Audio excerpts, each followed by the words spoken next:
Welcome back to my channel, and welcome if you're new here. Today's video is going to be on something that I created a few years ago, a grow method that some people have adopted as well. Some people have poo-pooed, but it works for me, so I'm going to use it because it's really helped grow my collection of plants, especially plants that are a little bit challenging, that don't do well in certain mediums. This is growing plants in acrylic yarn medium. Acrylic is essentially a plastic. So this yarn is made out of plastic fibers, and so it's inorganic. It doesn't rot or decay, because just like plastic, it would stay in the earth forever. That's why I reuse it. I don't like to throw away the acrylic yarn unless it's completely broken apart, which has not even happened yet. So I continuously reuse the acrylic yarn for different plants, but of course I sterilize it, hot water, some soap, let it soak, clean out, and even some hydrogen peroxide, and it definitely does the job. Anyway, acrylic yarn is great because I take the yarn, I make chains out of it, and the reason why that's important, what I've realized is important for me at least, is because those chains trap little air pockets. So the roots get the acrylic fiber that holds onto moisture, but those chains and those pockets of air allow oxygen to the roots, which is also very important for plants, as you probably already know. So what you're seeing here is just a collection of some of the plants that I have growing in acrylic yarn, just like a representative of different genera and different plant families. So without further ado, let's get started. First here we have a Hoya. This is Hoya wayeti. This Hoya was in a little 2-inch pot. I put it into some acrylic yarn, and I don't see any outstanding root growth yet. It's only been like a month or two, maybe 3, but the plant is doing just fine. I have a new growth point here happening. You can see there's roots everywhere, and yeah, it has not shown any signs of any type of issue. So I know that from some of my other Hoyas, they seem to do fine in acrylic yarn, being epiphytes, just like my orchids do great in the acrylic yarn. I'm not showing any orchids here, but I have shown them in the past. I have some that are in bloom right now. But yeah, Hoya tend to like that similar airy substrate. So what I've been doing with these guys is I've been giving them the Better Grow Orchid fertilizer, Better Grow Plus Orchid fertilizer, or Better Grow Orchid Plus, I think it's how it's called.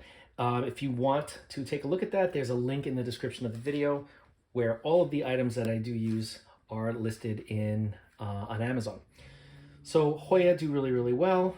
The only difference between growing Hoya in acrylic yarn compared to other media is just the yarn. There's no change in where I'm putting it as far as lighting.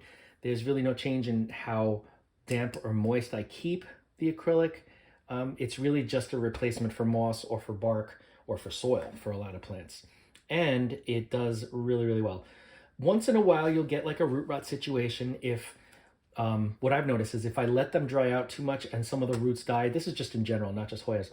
If I let the acrylic dry out too much and there's some die off with the roots, when you do water it again, that portion that died off potentially could rot, and that rot could spread and create root or stem rot. But that's the same as with soil or moss or really any medium. So there's really not too much difference. The good thing about it is the yarn, I don't want to say it's sterile, but there isn't anything in it on its own that would rot. So the good part about it is if there is a root that's in there that starts to rot, only that little root would start to rot and the actual medium won't rot. So that's definitely helped with the rotting situation. But yeah, Hoya seem to do great in it. So that's that one. Here we have one of my favorite plants. You guys have seen this a lot. This is the Tradescantia pallida, which is the purple heart Tradescantia. Used to be under Secretia, but now it is back in Tradescantia. This plant does well in anything. Water, acrylic, soil, moss, anything. But I like growing it in acrylic yarn because I could just keep a little reservoir of water. The yarn holds onto moisture. The roots go nuts. I don't know if you could see the roots in this one, but yeah, the plants love it. They just love it. As you can see, it has tons of growth. I'm gonna have to cut it back. What I've been doing is cutting it back and then putting those cuttings back into the yarn so that it gets a little fuller on top. That's what these guys are back here, and they're already growing and ready to be cut soon. So Tradescantia, what I've been using is, as far as nutrients for this, is my NutriCoat, ding, which is also in the description on Amazon.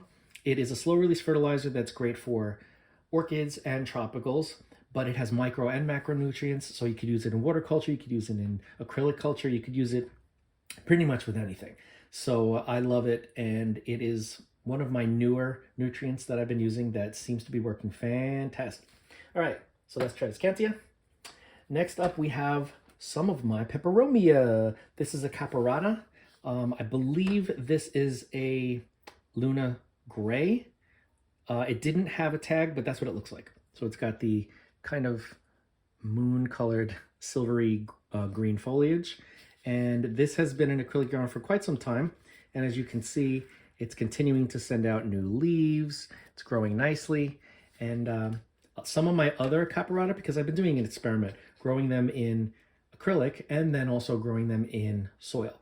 A lot of the soil ones have already rotted off, and they're gone. But I took leaves, so I'm propagating them in some moss.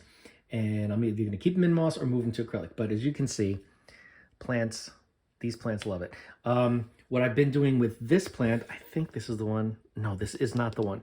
Usually what I do with these self-watering planters is I'll put the slow release fertilizer, the NutriCoat, in the reservoir, and I let it dry out, and that stays, and this is where the fertilizer stays in the reservoir. So even when it dries up, the remaining part of those pellets will stay in the reservoir, and then when every time you water, it would bring up some of that nutrient solution in the water.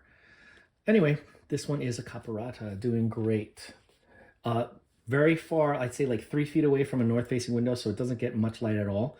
But you know, Peperomia, they don't need too much. Here's my Peperomia Hope, which was in a recent video. This one was in a 2-inch pot. It's now in acrylic, and it's doing great. You can see there is some new root growth on this side, right there.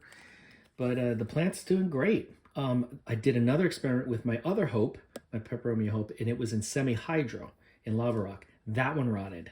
This one has not. So again, these air pockets, and they really make a difference. And I also noticed that if the top part dries up, it's good as long as the bottom part doesn't. So I let the yarn dry up to a point so that it eventually gets dry on the top, and then there isn't any stem rot at the surface. But the bottom always stays kind of damp, which is good. The plant seems to like it. This one has grown a lot. Again, same place, about 3 feet away from a north-facing window, no direct light, and it's doing just fine. Here we have my Cryptanthus. This is my ghost plant, one of my ghost plants. Here's another one that's gotten really, really lanky. I'm probably gonna have to cut it. Oh, everything's falling over. Casualty, casualty. So as you can see, let me turn this way. Okay, so you can see this one is very lanky, and I'm probably going to end up cutting this. I wanted to see how tall or how long it would get, and it's definitely getting long. I can hold it by the stem, and it's pretty sturdy. But this one has been in acrylic for a very long time. The roots have wrapped all around the bottom. I let this acrylic yarn dry out completely with succulents, so they get completely dry and very light like it is now. And then I water it, and it just continues moving forward. But this one is way too big for this pot, so I'm going to probably cut it and then take the cutting and maybe put it in water or something, because they do great in water as well. This one is right, not up against, but maybe 1 or 2 feet away from a south-facing window, because succulents, especially these guys, you can see they can get lanky. So the more light, the better to keep them compact. But I have some that are not in much direct light at all, and they're still thriving. They're just vining, you know what I mean? They're trailing everywhere. So that is a Graptopetalum. I have not given any feed to these guys, but they're not heavy feeders, succulents, so I probably will give some NutriCoat to these as well. Just, you know, give them a little something, something. But you can see that they're doing great. They're just very healthy looking, very happy. We got some babies down there. And yeah, I'll put this one back here for now. What's next? Let's go to this. This one is my pink princess. Now this pink princess was taller and it was in soil. Did not do well in soil. I took it out, put it in water culture. It was doing okay in water culture. The only thing that I noticed was the leaves were getting stuck. You know how the pink princess, the leaves kind of get stuck in their sheath and they get, ruined and they're all like crinkly and yeah. So in water, for some reason, that started to happen a lot more than it did in soil. So I cut the top because it was not looking good at all. And I tried to prop that in water. I have a little one somewhere in water, but this is the rest of it. And I put it into acrylic yarn using the NutriCoat. As you can see, the NutriCoat feed right there. Roots are all over. There's even like a pup down here, which I'm going to have to remove. But as you can see, the leaves are much better now. I'm not sure why. And the variegation is coming back. It's really pretty. Again, this is a pink princess. It's starting to sprout side shoots and everything. So it's really enjoying its acrylic home with the NutriCoat feed. Yeah, pink princess. So this is an example of an aroid that does well. A lot of aroids do well in acrylic, especially pothos and pink princess apparently. Not very close to the north-facing window, so it's not getting bright light, but it is getting some ambient light. I'm probably going to move it closer because I want the pink to be more pink because it's looking a little bit more cream or white, and that's because it's not getting enough light. But I'll think about it where I'm going to move it to. This way I can get the pink in the pink princess. Let's bring the pink back. All right, the last two plants I'm going to show you today are bromeliads. The first up, we have a Neoregelia. This one is called Neoregelia midget. I don't like that name, but that's what it's called. You can see there is some root growth here in the acrylic. I purposefully used lighter colored acrylic yarn so I can see things happening. The darker it is, you probably won't see as much of the roots, but we have root growth. There's just a lot of growth going on. And this plant is happier than a clam, or happy as a clam. It's doing great. Now for these guys, bromeliads, what you got to do is not, I water and I moisten the acrylic, but I also fill the vase. I fill the cup that's in the center of the Neoregelia, because Neoregelias have that center vase. So I keep that halfway filled with water, and then I keep this damp. And as you can see, the roots have taken over and are very excited. This plant is doing really well. I love it feels like it's plastic. It doesn't feel like a real plant. I love bromeliads. Probably my top 3 favorites are bromeliads, all types of bromeliads. But yeah, this is doing great. I have some of my bromeliads in acrylic, some of them are in bark, and I think that's it. Are there any that are in? Yeah, I think that's it. I don't have any in soil or even in water culture. But yeah, this one's doing really well. This one's in a south-facing window, and it's right in the window, so it's getting a lot of bright light because I want these colors to show. You can see that there's banding. It's really, really cool. Look it up against the light, you can see. I love how that looks. It's just really cool, like tiger, like a tiger pattern. I love bromeliads, they're so cool. Okay, and last up we have another bromelia, but this is a terrestrial bromelia, not an epiphyte like the Neoregelia. This is a Cryptanthus. Now, this is really, really cool. They love Cryptanthus since they grow in soil. Typically, they're on the forest floor in the rainforest. They love acrylic yarn. So when I got this, it was just one plant with like a little start of a pup, right? Look at how big this pup has gotten. This is the top of the main, the mother plant, right? Let me go right down in there. See that? That's the mother. This is a pup. And we also have this pup growing here now. See that right there? And another pup here. See that right there? And another pup right down in there. I don't know if you can see it. Get the light in there. It's right in there. So these plants, they do great. And this one is also in the south-facing window, so it's a nice, pretty pink color. And the leaves, again, feel like they're plastic. They feel fake. And Cryptanthus are just such interesting, whimsical, unique-looking plants that I just love them. I have one that's really big, too. It's still in soil, But eventually I'll show you guys that if I haven't already. But I just want to show you this one because it's growing, happens to be growing in acrylic. And it's doing fantastic. Like, it's just really thriving. It's healthy, it's growing fast. It didn't even bloom, but it's throwing out pups. But I know why. Because when I had gotten this, it was in one of those tubes. I think I talked about this in another video. And the main the main growth point, the main crown, must have had too much water in it. So it kind of got a little rotted in there. There was like a dead leaf in there. So I guess that sends a signal to the plant, like, you can't grow anymore because it rotted. So now you got to send out offshoots. But it started growing again. So go figure. We got a new leaf right there. And then we got the pups. So I'm very excited about that. I'm not going to remove the pups unless people are interested in buying. I'm just going to let this grow into a huge cluster because I love how they look when they're like that. But yeah, Cryptanthus. Very, very easy to take care of. I haven't been giving this any feed, but I will be giving it probably some NutriCoat, slow release, because it's easier. You know, you just do it once for the next couple to few months, and you don't have to worry about it again for a while to fertilize. You just water it like you normally would. So there you have it.